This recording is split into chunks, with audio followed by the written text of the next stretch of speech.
What is Rashmika's type? Who is Rashmika's type?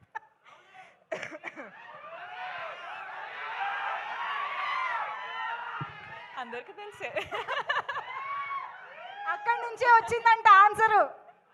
అంతే అంతే అంతే అంతే. నో బట్ సీరియస్లీ భూమా చాలా చాలా వెయిట్ ఉన్న క్యారెక్టర్, చాలా ఎమోషన్స్ కనిపిస్తూ ఉన్నాయి. రష్మిక భూమాకి ఎక్కడైనా రిలేట్ అయ్యారా at any point, any emotion, anything?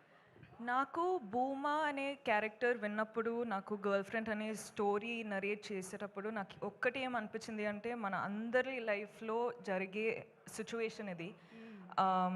అంటే చాలాసార్లు లవ్ స్టోరీ అన్నట్టు అంటే ఒక విధానం చూపిస్తారు, కానీ ఇది the girl friend is also love story, but love story in a way that people have not seen before.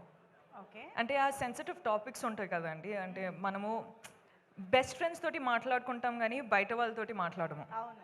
అట్లాంటి లవ్ స్టోరీ ఇది. ఓ సో ఇప్పుడు